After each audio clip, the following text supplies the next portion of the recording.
Ville, we're here at Fintensity, Limitless Payments. We've had an amazing day of sessions throughout for the past 9 hours. It's great to see you again, but for those who haven't had the pleasure of meeting you, please tell us briefly who you are and what you do. My name is Ville Sointu. I'm the Chief Strategist for Digital Currencies at Nordea Bank.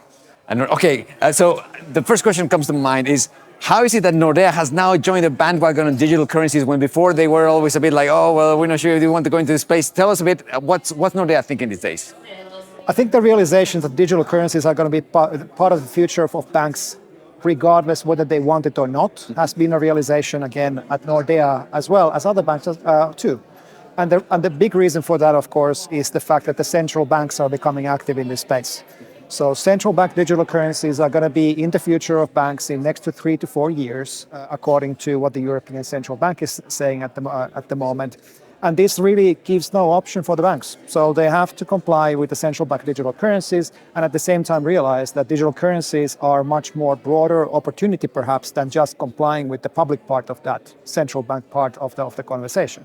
So coming back to my role, I'm not only looking at the central bank digital currencies, so we of course want to make sure that we're able to offer those currencies to Nordea customers as soon as they're being made ready by the central banks. But also we're looking at the opportunities on the private side of this conversation, especially now with the emergence of new regulation in this space that makes it possible for financial institutions to engage in a completely different way than before. The question that pops to my mind is, you were previously the head of emerging technologies at Nordea. Now you left Nordea and you're back. You did the boomerang thing. Yes. I assume that there's something that Nordea has developed since you left that perhaps attracted you to come back to the company. Tell us a little bit about, from a cultural perspective, mindset. How is Nordea looking at the reality of fintech and financial world today?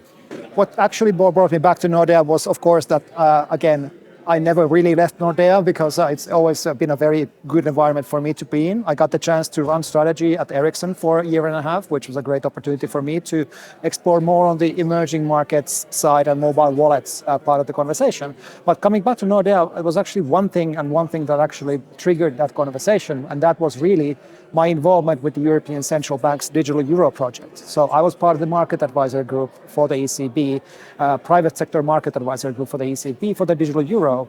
When that work ended, according to schedule, October last year, I felt that I really want to continue working with CBDCs. And then the opportunity at Nordea became a reality where I could take over that role inside Nordea. So that's a very kind of simple explanation why I'm back. Amazing. Now, we've had 9 hours of dedicated content today on payments, everything from cross-border to account, tokenization. Tell me, what's been your key takeaway from the day? I think key takeaway really is that it covered everything quite well. So we started from the kind of classic things, and there's gradual progression towards the digital currencies in the end, and covering this almost like 180 view of the, I won't going to say 360, I'm going to say 180 view of the payment landscape. And I think it gave a good, deep conversation in a very entertaining way. I especially, of course, because I was part of the Fight Club conversation by Mobi Forum, I enjoyed this kind of a more lightweight manner of handling things, and that gives a nice balance to the agenda. I agree, it was pretty fun. Well, Ville, thank you so much. Enjoy the rest of the day. It's been a pleasure as always. As always. Hope to see you again soon. Thank you, Chris. Thank you.